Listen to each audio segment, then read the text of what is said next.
And I just welcome to chief guest Dr. Chetan Joshi, who is one of the very renowned physician and also from the very prestigious and esteemed institute of the Nagpur and India, that is All India Institute of Medical Sciences. He is a director and हा आवाज main उद्देश आहे की त्याच्यासारखेच मुलं जे लोक they are financially difficult, but main times it is not the financial difficulty, it is sometimes the condition they stay. The family is sometimes not supportive, families, there are resistance from the family, so there are a lot of things happening. So it is not only the financial issues, but it is also the condition where they are staying. So we have some people here who are in our school, and they, in spite of all this, they are constrained, their challenges, they work on those challenges, and they achieve something. And the achievement, it is not so outstanding. Whatever they are, it is not outstanding. Maybe some of the exams are not so big things about it, but it is the journey of success is more important. In the sense that when you see the kids, the trouble they get, the conditions are not so favorable for their study. And when they achieve something, that is outstanding. So we are here to promote such people so that in future they don't get trouble by the family. I'm sorry, I'm getting really emotional because this massive people suffering because of the education. So it touched my heart. So sorry. ह्या उद्देशाने आम्ही हा लक्षात केलेला आहे आणि we need people like you from this fraternity. So we support you in future. As long as I'm here, I'll continue to support you. Thank you. Sorry, I really need हे दोन लोक आहेत, तीन चार लोक आहेत. I'll just ask Nadesh to just give them little background because I don't want to waste your time. They first introduction करते under which scenario they gone through that difficult journey and where are they today. So I'll just hand over to Nadesh and we'll tell about those people. Thank you. Thank you. Thank you. एक महत्त्वाचा कार्यक्रम इथे miss केला आपण. Felicitation जे आपले guest उपलब्ध आहेत त्यांचं आपल्याला फेलिसिटेशन करायचं आहे. तर मी अपर्णा वहिनीला इन्व्हाइट करतो इथे स्टेजवरती.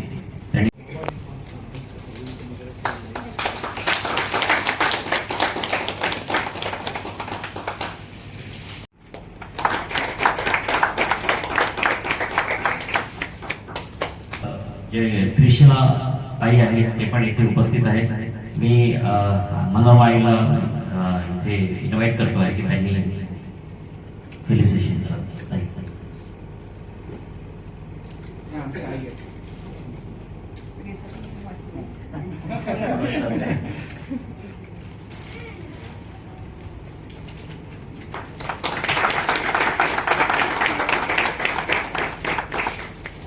मी इथे आमच्या संस्थेचे जे ट्रेझरर आणि आमचे मेंटर अमर जियाजी आहेत त्यांना इन्व्हाइट करतोय की प्लीज त्यांनी स्टेजवर येऊन आपण सगळ्यांचं फेलिसिटेशन.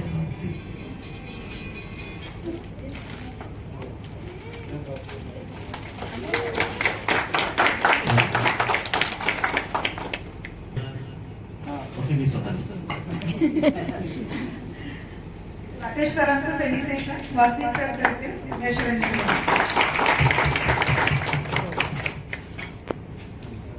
पियुष गजबे हा एक विद्यार्थी जो आमच्या युनिक्स या छोटस आम्ही वृक्ष स्टार्ट केलं, म्हणता झाड लावलं छोटंसं आणि हळूहळू तो मोठा व्हायला लागला. तर एक जर्नी अशी की ही जी इन्स्टिट्यूट आहे आम्ही 2019-20 ला टेक ओव्हर केलेली. त्यावेळेस ग्रामीणमध्ये काहीतरी करायचं होतं आणि ते आमचं नेटिव्ह प्लेस मांडण या ठिकाणी ती संस्था होती आणि संस्थेची हालत फार खराब होती आणि आम्हाला वाटलं की ही संस्था आता व्हॅनिश नाही व्हायला पाहिजे.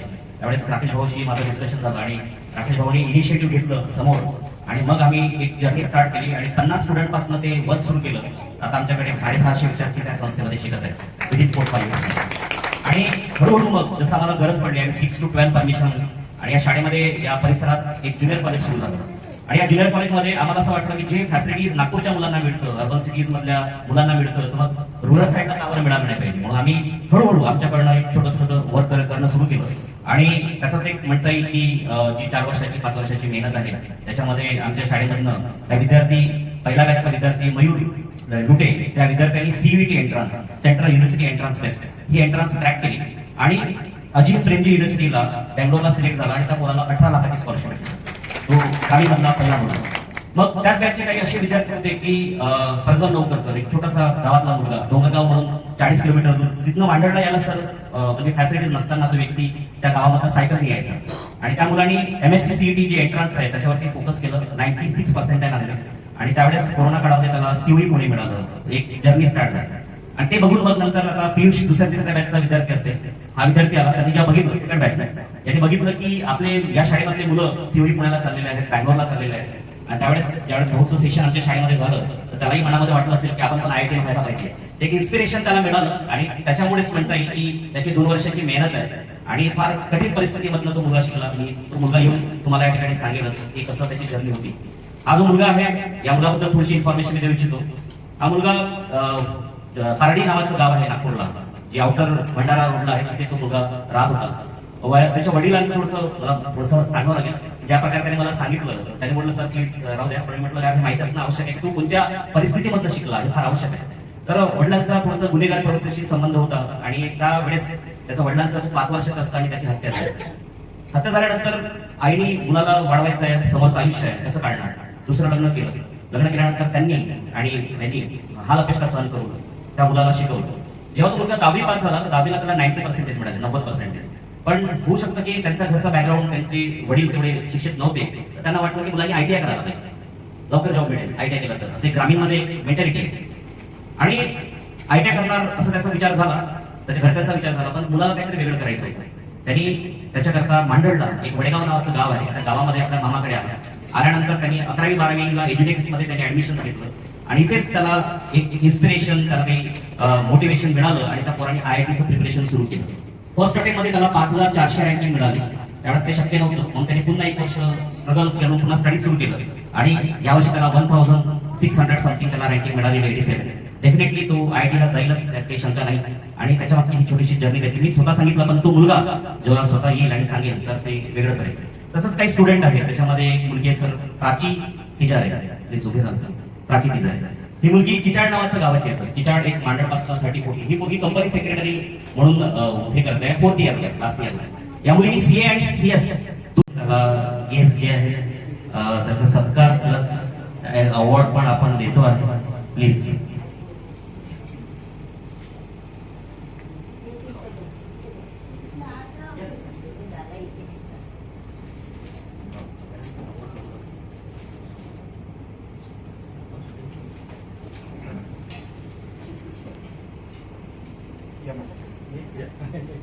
कसं करायचं नंतर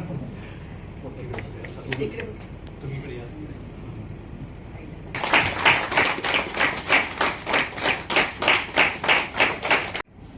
आपण सर्व इथे एकत्रित आलात, आपण उपस्थित झालो आणि ह्याच्या मागचा जो हेतू आहे तो म्हणजे इतका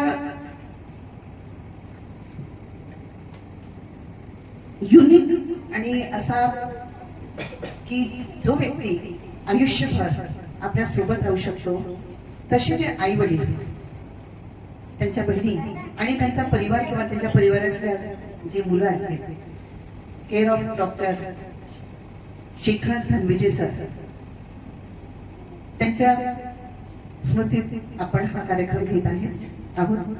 आणि त्यांच्या स्मृतीत घ्यायचं म्हटलं म्हणजे ही वॉज अ डॉक्टर. ते नागपुरातूनच त्यांनी MBBS केलं, IGFC मधून. त्याच्यानंतर ते KM मधून त्यांनी पोस्ट ग्रॅज्युएशन केलं. त्यानंतर ते ऑस्ट्रेलियाला गेले, तिथून ते सिंगापूरला गेले, परत ते ऑस्ट्रेलियाला आले. म्हणजे हे सगळं करत असताना आपल्या समाजातील लोकांना इतकं सोपं नसतं. आपण जसं सांगतो, त्यांनी म्हटलं होतं की MBBS MD आणि फेलोशिप इतकं सोपं नसतं. त्याच्या मागचा तो प्रवास खूपच कठीण असतो आणि कठीण म्हणजे खरं तर आपल्या लोकांमध्ये तर जास्तच कठीण असतो. आणि जे आईवडिलांनी किंवा त्यांच्या परिवारांनी, त्यांच्या मिसेसनी, त्यांच्या भाऊ-बहिणींनी जे डिसाईड केलं आहे की त्यांच्या स्मृतीस त्यांच्या म्हणजे त्यांना जर आपल्याला आपल्या सोबतच नेहमी ठेवायचं असेल 24/7 365 days, त्यांनी बरोबर म्हटलं होतं की आपण त्यांना आमच्यातून काढून टाकतो, आपल्या प्रॉपर्टी मधनं काढतो, हे नाव डिलीट करतो, ते नाव डिलीट करतो, ते नाव ते डिलीट व्हायलाच नको. ते आपले अंग आहेत, ते आपले अवयव आहेत, ते आपल्या सोबतच राहणार आहेत, ते कुठेच जाणार नाही. तर माझा प्रथम प्रणाम त्या आई वडिलांना, ज्यांनी डॉक्टर शेखर धनविजय सारखा त्यांचा मुलगा होता, सोन्यासारखा हिरा होता आणि इतकंच नव्हे, आपण जो आज उपक्रम हा सुरू केला त्यांना लोकांच्या मनात ठेवण्याचा, त्याबद्दल आपल्याला मी सादर प्रणाम करते. त्याचसोबत एज्युनेक्स्ट राकेश वासनिक, त्यांना माहिती नसेल पण त्यांचे मी नातेवाईक आहे. एज्युनेक्स सोसायटीने जो उपक्रम सुरू केलेला आहे की गावखेड्यातली जी मुलं आहेत आणि त्यांना really they are needy and deserve, अशा मुलांना जे एज्युकेशन देतात आणि जो एज्युकेशनल सपोर्ट मिळतो, हा म्हणजे बियॉन्ड द इमॅजिनेशन. तुमच्या इन्स्टिट्यूट मधनं मुलं जर आज कंपनी सेक्रेटरी किंवा सीए बनत असतील, पासूनचं आयुष्य इतक्या कठीण परिस्थितीमध्ये गेलं की 5 वर्षातच त्याच्या डोक्यावरून त्याच्या वडिलांचा सहारा निघून गेला. त्या परिस्थितीमध्ये आईने त्याला पाळायचं, आईच्या जवळ पैसे असायला पाहिजे म्हणून त्याचे वडील जे उभे राहिले त्यांच्यासोबत आईने काहीतरी करायलाच पाहिजे होतं. वडिलांचा सहारा होता, दुसरे वडील आले, त्यांनी त्याला खूप मदत केली. तो एका गव्हर्नमेंट कॉलेजमधनं शिकला चर्चेमध्ये. तेव्हा त्याला 90% मिळाले, तर त्याला थोडं वाईट वाटले की आपल्याला एवढे चांगले पर्सेंट मिळाले, नो ट्युशन नथिंग नथिंग, आणि आपल्या पुढेच म्हणजे प्रस्तुत म्हणजे पुढेच तुझे केले नाही, मोटिवेशन सुद्धा केलं नाही. पण तिथं तो मुलगा नाराज नाही झाला. त्या मुलाला लक्षात आलं की education is the passport, not only for future but it is for today itself also, है ना. तेव्हा त्याच्याशी मी बोलत असताना 2 मिनिटात कळून आलं मला की शिक्षण हे वाघिणीचं दूध आहे और जब कलम की जोत है वो किसी और में नहीं. या प्रकारे तेव्हापासून जो इथे नागपुरात होता, पार्टीला राहायचा, आईने त्याला जे संस्कार दिले, त्याला शिक्षणामध्ये जो भर पडला आणि त्यातून त्याने जो मार्ग निवडला, त्याला लक्षात आलं कुणीतरी मामा आहेत त्याचे मांडरजवळ राहायचे. एज्युनेक्स सोसायटी अशी एक संस्था आहे की जिथे घेऊन आपण एज्युकेशन घेऊ शकतो. 12वीत ऍडमिशन घेतली तुमच्याकडे येऊन. एवढंच नव्हे तर त्यांनी ऍडव्हान्स आणि जे त्यांनी ऑनलाईन क्लासेस केला. त्यांनी काही वेगळं कोचिंग केलेलं नाही, त्याला काही वेगळं मास्टर, वेगळं कोचिंग, वेगळे शिक्षक, वेगळं कॉलेज असं काही नव्हतं. 12वीच्या सोबत केलं. पहिल्यांदा मार्क्स चांगले नाही आणि म्हणून त्यांनी 1 वर्ष परत रिपीट केलं आणि या वर्षी तो इतक्या चांगल्या पर्सेंटने उत्तीर्ण झाला आहे, त्याचा आजचा हा समारोह आहे. आपण सगळं आनंदित आहोत. पण मला पियुषला एवढंच म्हणायचं आहे की Piyush, you be the torch बेअरर for the generations to come. It is not the journey stops with you only here. There are many organizations, those who help out to the needy and the deserving children. And don't take it to the self. The entire society is helping you. Whenever you need such help, this time Shanti Foundation and Ejunex Society, they on the name of Shekhar Dhanvijay and their family, they are helping you out. But whenever you are in such need for education and you need educational help, my mentor is there, Dr. Gajpal Sir, Dr. Matmani Sir, many from the Babu. Dr. Babasaheb Ambedkar Health Organization is again and the society of only doctors in Maharashtra. We do many academics, many socio-cultural and many social. As well, we are into the educational help also. We are one of the helping hand. May not be a flower, पण आपण म्हणतो ना फुल नाही फुलाची पाकळी. नक्की त्याच्या मार्फत तुम्हाला मदत मिळू शकते. But your need should be very genuine. We need each and every document in that case. It is not only the PUC in front of us and we will do it. So you have to be a very role model for the generations to come. And thank you Ejunex and Shanti Foundation for giving us this opportunity. And kindly keep doing this good work. आणि परत धनवेच्या परिवारांना माझा स्वागत करतो. बापाचा जोडा जेव्हा मुलाच्या पायात येतो तेव्हा बाप आणि मुलगा हे एकमेकांचे मित्र होतात. त्याच्याबरोबर खाली काही राहत. तिशला मॅडम काही माझ्या विद्यार्थ्यांचे मला आठवतं त्यांचं स्पेशल ट्युटोरियल आम्ही घेत होतो. आणि डॉक्टर सुनील खापर्डे आणि वासनी आणि एज्युनेक्स्ट इंटरनॅशनल स्कूल अँड ज्युनियर कॉलेजचे पदाधिकारी आणि त्यांचे जे कोणी असतील ते या ठिकाणी ते आणि शांती फाउंडेशनचे पदाधिकारी आणि आपण सगळे 2-4 लोकांना मी ओळखतो. काही लोकांना चेहऱ्याने ओळखतो, काही लोकांना नावाने ओळखतो. त्या सगळ्यांचे नाव घेणं योग्य नाही कारण वेळ ऑलरेडी झालेला आहे. त्यांच्या स्मृतिप्रित्यर्थ हा अवॉर्ड सुरू केलेला आहे तो शेखर याला मी लहानपणापासून ओळखतो. धनविजय त्यांचे वडील तिथे बसलेले आहेत. माझ्या नात्यातही येत होतो. चुणचुणीत मुलगा, गोंडस मुलगा, असा मुलगा की ज्याला पाहिल्याबरोबर त्याची पत्ती घ्यावीशी वाटते, असा मुलगा, ज्याच्या पाठीवर ताप द्यावीशी वाटते असा मुलगा. आणि त्याच्या चेहऱ्यावरच्या तेजावरून वाटायचं की हा समोर काहीतरी वेगळं करणार आणि त्यांनी वेगळं केलं. इंदिरा गांधी मेडिकल कॉलेजमधून MBBS केलं, KM कॉलेजमधून MD केलं आणि त्याची झेप येथेच थांबली नाही. परदेशात गेला, फेलोशिप घेतली आणि अशी ब्रँच निवडली की जी पेशंटच्या नातेवाईकांनाच ताप देत नाही परंतु ज्या त्या पेशंटला जे ट्रीट करतात त्या डॉक्टरांना ती जास्त ताप देते आणि ती म्हणजे इंटेन्सिव्ह कोरोनरी किंवा केअर युनिट. इंटेन्सिव्ह केअर युनिटमध्ये कोणते रुग्ण येतात, कोणते पेशंट येतात, जे मरणाच्या दारात आहेत आणि त्यांना बाहेर खेचून काढायचं आहे. नातेवाईक नॅचरली काळजीमध्ये असतातच, कारण त्यांचे ते नातेवाईक असतात. पण डॉक्टर हा ट्रीट करणारा जो आहे त्याच्यावर मेंटल प्रेशर खूप येतं, कारण नवीन नवीन टेक्निक आलेले असतात. ते ट्रीट करायचं, ते ट्रीट करायचं, आणि त्या ICUमध्ये एकच पेशंट नसतो. त्या ICUमध्ये असे अनेक पेशंट असतात आणि एकाच वेळेला ते सगळे पेशंट ट्रीट करायचे असतात. आणि या टेन्शनमधून बाहेर निघण्यासाठी प्रत्येक जण आपापल्या परीने काहीतरी विरंगुळा शोधत असतो. आणि हा विरंगुळा शोधण्याचा प्रयत्न त्यांनी त्या आयर्न मॅन या कॉम्पिटिशनमध्ये भाग घेऊन केला. आणि ही त्याची काही पहिलीच कॉम्पिटिशन नव्हती, पहिल्यांदाच ते तो त्यात भाग घेतला नव्हता. त्याच्या अगोदर त्यांनी तो भाग घेतला आणि त्याला असं वाटलं की चला या वर्षी सुद्धा आपण त्यात पार्टिसिपेट होऊया. पण काही कारणामुळे, ते काय कारण आहेत मला त्याचे डिटेल्स माहीत नाही, परंतु त्याच्यातच त्याचा दुर्दैवी अंत झाला. आणि ही बातमी आम्हाला जेव्हा कळली तेव्हा ऑलरेडी 15 दिवस झालेले होते. आणि जेव्हा हे कळलं तर धक्काच बसला. आणि असा जरी मी खूप स्टेबल वाटत असलो, पण अशा काही घटना घडल्या की मला बहुतेक झोप नाही येत, का येत नाही कळत नाही. असाच एक मुलगा छोटासा 12 वर्षाचा मरण पावला, सिकल सेल डिसीजचा, दिल्लीला तो मरण पावला. आणि नागपूरला मला झोप येत नव्हती. आणि मग कळलं की असं काहीतरी रिलेशन आहे झोप नाही येण्याचं आणि हृदयावर परिणाम जो म्हणतात तो परिणाम होण्याचं. तर या मुलाची, या डॉक्टरांची स्मृती चिरंतन राहावी या उद्देशाने हा जो अवॉर्ड सुरू केलेला आहे, हा अत्यंत एका दृष्टीने चांगलाही म्हणावा लागेल आणि वाईटही म्हणावं लागेल. वाईट याच्यासाठी की त्यासाठी शिखरला म्हणावं लागलं, हे अत्यंत दुर्दैवी आहे. चांगली गोष्ट अशी की जसं काळ्या ढगाला सुद्धा सोनेरी किनार किंवा चंदेरी किनार असते असं म्हणतात, तर त्यासारखं त्याच्या तृप्तीपेक्षा हे अवॉर्ड सुरू केले. आता ह्याच्यानंतर दुसरे पियुष गजभिये, तिजारे, आणखी दोघांची नावं आहेत. पण नावं पाहिल्यानंतर तुम्हाला कळेल की हे सोसायटीच्या वेगवेगळ्या स्तरावरून आलेले विद्यार्थी आहेत, एका विशिष्ट कम्युनिटीचे नाही आहेत. आणि यांना वर कोण आणलेलं आहे तर ते आहे EduNext international school and junior college आणि शांती फाउंडेशन यांनी. तर यांचं वैयक्तिक, यांच्या कुटुंबांचं, यांचं तर भल होणारच आहे, प्रयत्न तो नाही आहे. पण यांच्याकडनं माझ्या काय अपेक्षा, माझ्या अपेक्षा ह्या नाही आहेत की त्याला मोठ्या प्रकारची नोकरी मिळाल्यानंतर या कंपनी सेक्रेटरी त्यांना यावं आणि प्रत्येकाला 10,000 रुपये द्यावे, असं नाही म्हणत मी. तिथे तर बरंच चांगले त्यांची हे पद्धत द्यावे लागतात. पण यांनी आपल्या गावाची, आपल्या कुटुंबाची, आपल्या सोसायटीची नाळ सोडू नये. तरी वारंवार त्या गावात जावं आणि एकदम झकपक कपडे घालून न फिरता साध्या कपड्यामध्ये, व्यवस्थित कपड्यामध्ये त्या गावातून एक चक्कर मारावी. वडीलधारे असतील त्याला नमस्कार करावा आणि त्यांच्याबरोबर असतील त्याच्या पाठीवर थाप देऊन त्यांच्याशी मित्रत्वाच्या गप्पा माराव्या, जेणेकरून त्या लोकांना कळायला पाहिजे की हा काही वर एकदम गेलेला परग्रहावरचा मनुष्य झालेला नाही, हा या गावाचाच आहे. हे कशासाठी? आणि ह्याच्यावर मला बाबासाहेबांची एक आठवण आठवते की जेव्हा ते दिल्लीला लेबर मिनिस्टर होते तेव्हा त्यांनी एका IAS अधिकाऱ्याला घरी बोलावलं आणि त्याला सांगितलं. तो IAS अधिकारी घाबरला की बाबासाहेबांनी मला कशाला बोलवलं. बाबासाहेबांनी त्याला हे सांगितलं की तो IAS अधिकारी झाला, त्याच्यानंतर तू कलेक्टरचं पोस्टिंग मिळेल तुला. कलेक्टर झाल्यानंतर तू तुझी गाडी घ्यायची, गाडी म्हणजे 4 व्हीलर घ्यायचं आणि तू ज्या गावातून आला त्या गावातून फेरफटका मारायचा महिन्यातून एकदा. आणि त्याचबरोबर जवळपासची जे कोणते खेडे गाव असतील तिथूनही फेरफटका मारायचा.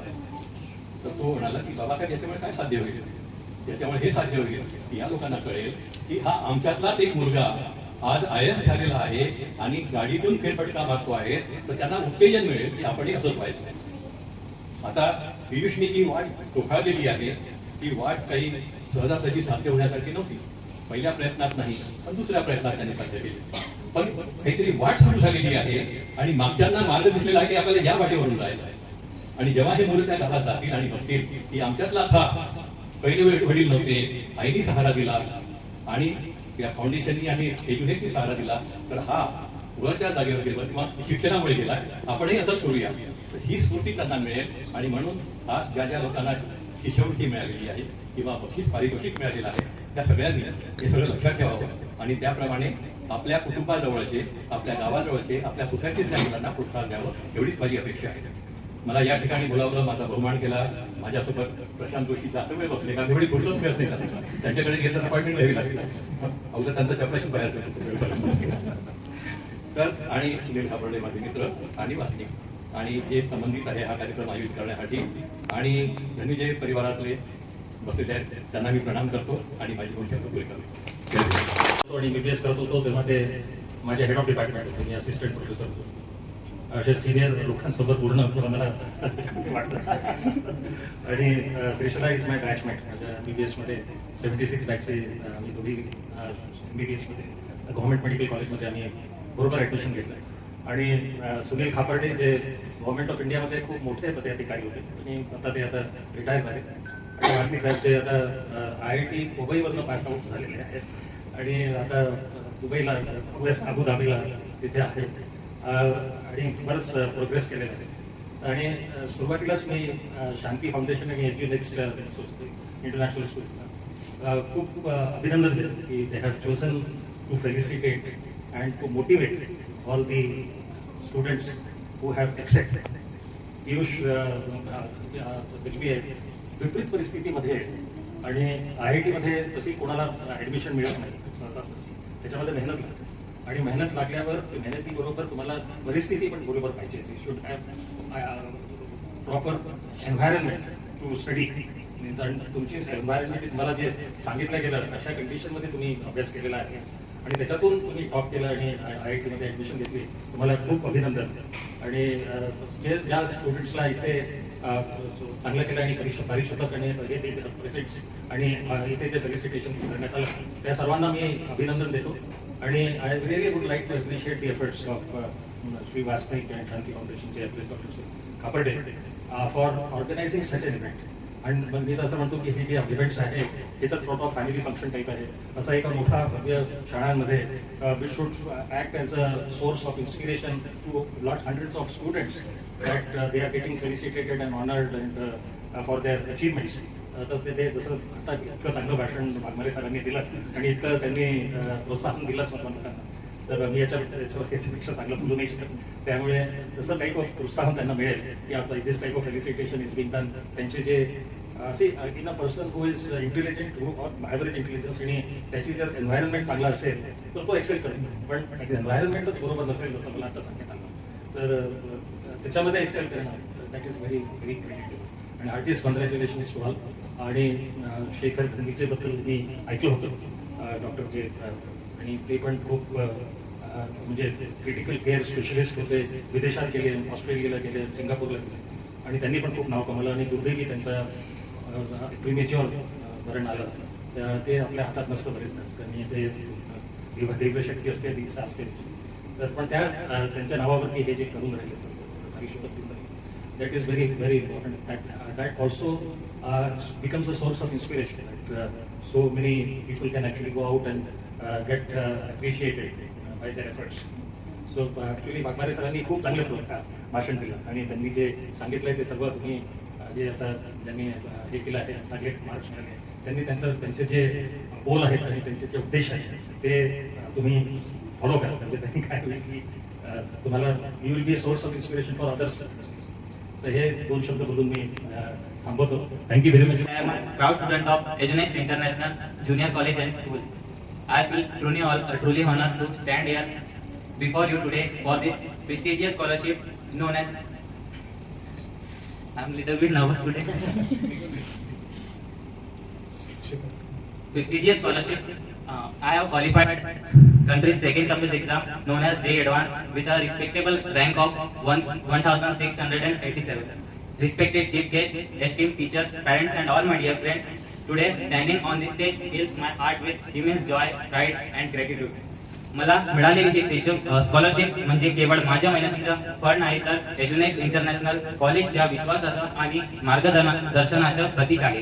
माझी आर्थिक स्थिती बघून सरांनी मला स्कॉलरशिप दिली आणि मला सपोर्ट केला. मी त्यांचा खूप आभारी आहे. माझी जे जर्नी खूप इन्स्पायरिंग आणि रोमांचक आहे.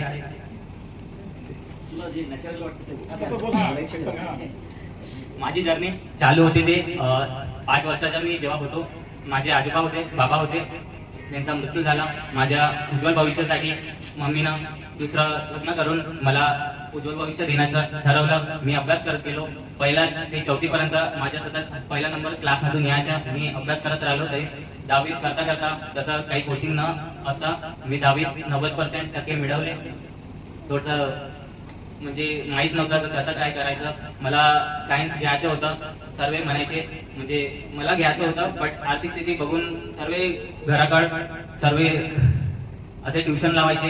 बट मला माहित होतं मला घरची आर्थिक स्थिती चांगली नाही आहे, म्हणून मला ट्युशन लावायची नव्हती. म्हणून मग मी गावाकडे ऐकलं की Agnex international junior college and school ही शाळा आहे, तिथे ट्युशन नाही पण लावलं तरी पण आपण म्हणजे समोर शिकू शकतो आणि करू शकतो. त्यामुळे मग मी गावाला 2 वर्ष मामाकडे शिकलो, मामाकडे गेलो आणि 2 वर्ष शिकला. पहिलाच जेव्हा मी ऍडमिशन घेतलं, पहिलाच सरचं सेशन झालं. तिथून मला कळलं कॉम्पिटेटिव्ह एक्झाम सरनं सांगितलं डिफरंट कॉम्पिटेटिव्ह एक्झाम कोणते कोणते आहेत. अजून सर मग त्यांच्या सरांनी त्यांचा उल्लेख केला डॉक्टर म्हणजे IITian आहेत म्हणून. तिथून मला खूप उत्साह झाला. ऍक्च्युली IITian असते का, त्याच्यासाठी JEE मेन्स आणि JEE ॲडव्हान्स एक एक्झाम क्रॅक करायला लागते. पहिलं तेवढं मला कळत नव्हतं, पण त्यांचं ऐकल्याच्या बाद मला वाटलं की हे एक्झाम आपण द्यावी आणि करावी.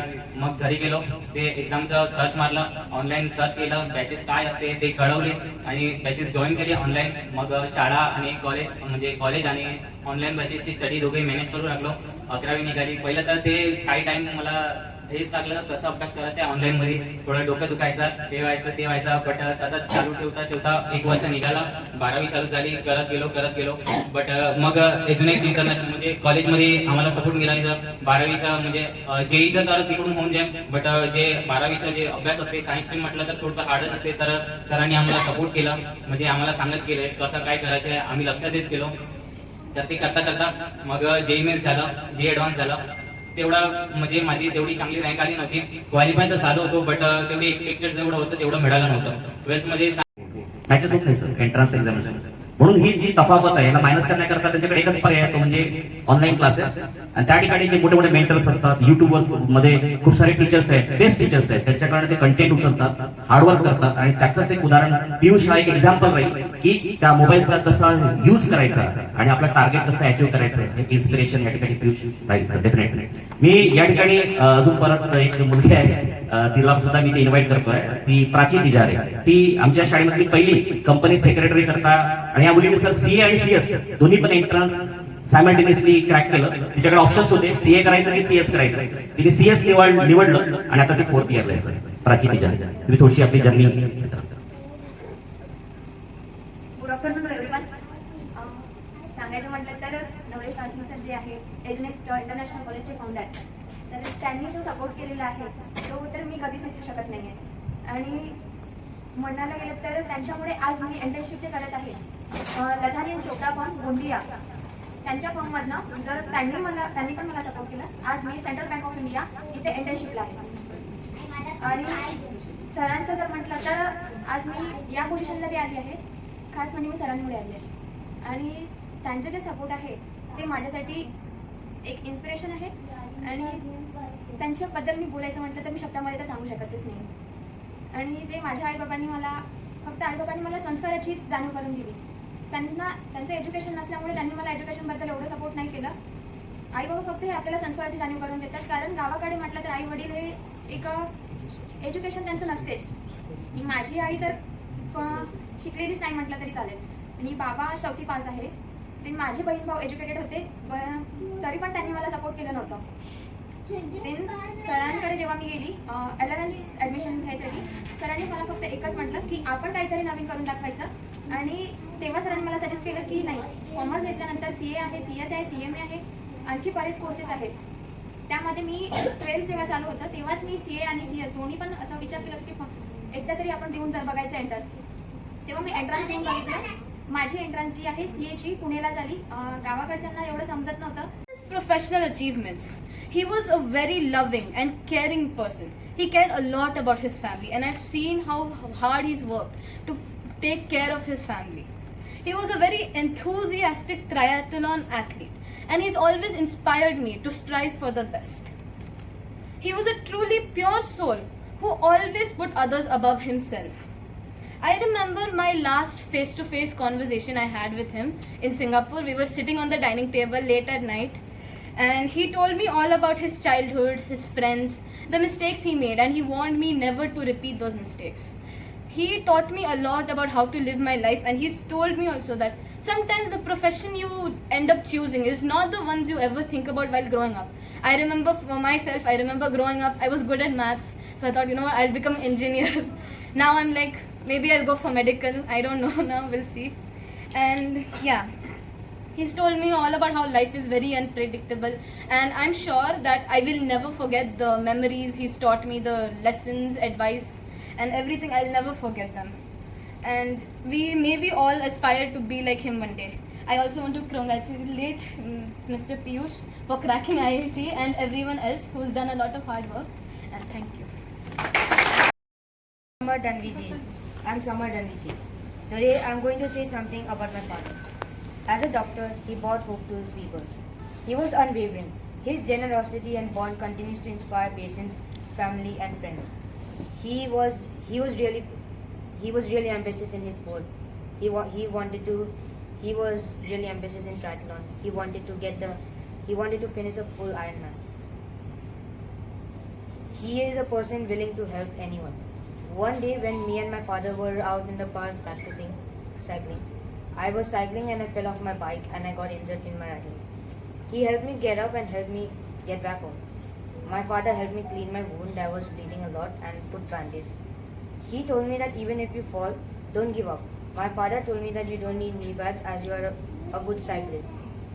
If you got hurt in Iron Case, then it would be very difficult to finish the race. He told me not to use foul language. And he also told me once you reach 16, you won't be able to get taller anymore. And also congratulations Mr. Piyush for doing so well in He is rally. there. On those to the kids. सर्वात शेवटी सांगायचं म्हणजे की education आणि health these are basically they decide quality of your life. जर तुमचं education चांगलं असणार आणि तुमचं म्हणजे हेल्थ असणार तर you will not able to live that quality life. Luckily, in city we have those infrastructure available. We have lots of schools, lots of colleges, lot of medical doctors, and everything is available in schools in city. But the same is not true in villages.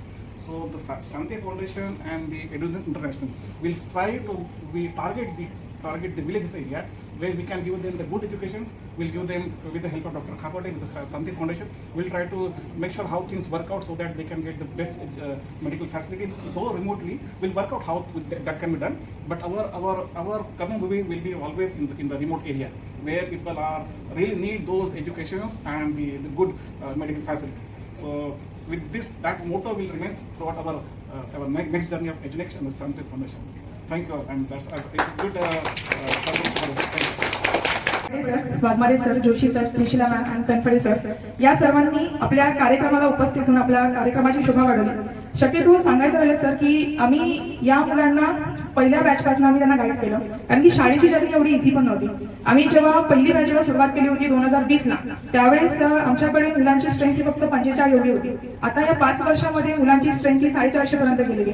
पण ज्यावेळेस आम्ही या गावामध्ये गेलो, ज्यावेळेस आम्ही प्रत्यक्षात मी मांडळला गेले आणि ज्यावेळेस मी या प्रत्येक मुलांच्या घरोघरी गेले, त्यावेळेस मी त्यांना IIT बद्दल विचारलं की what is full form of IIT. त्यांनी उत्तर दिलं ITI.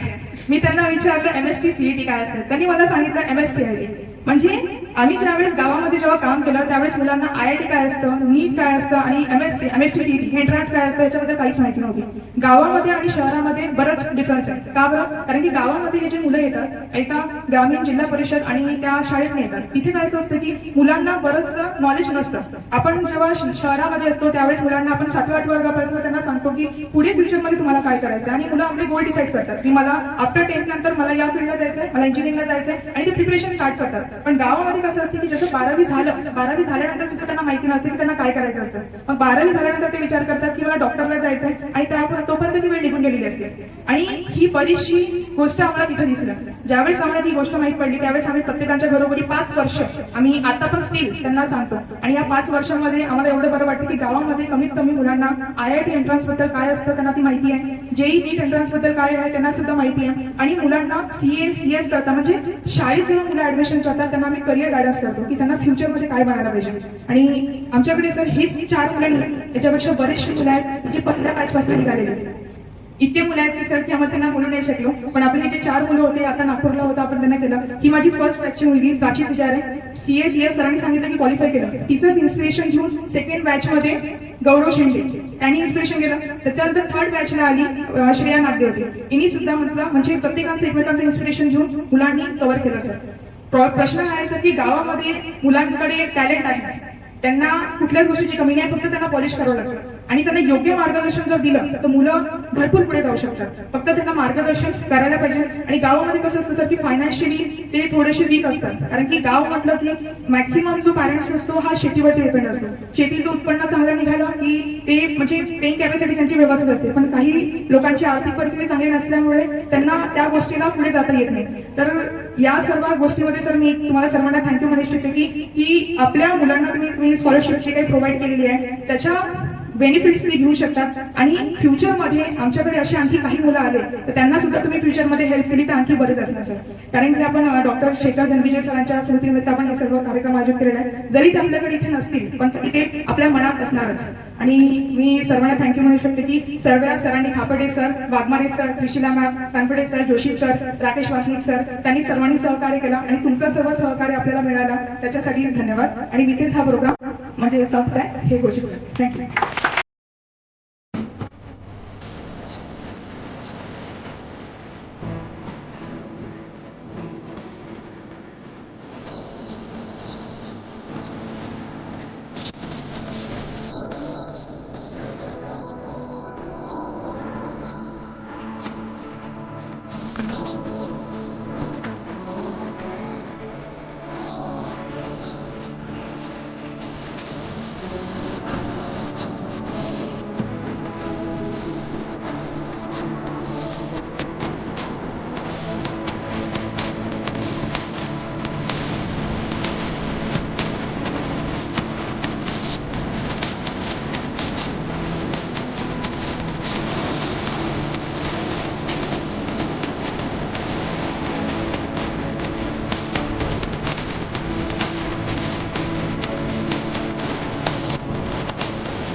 Da da da da da.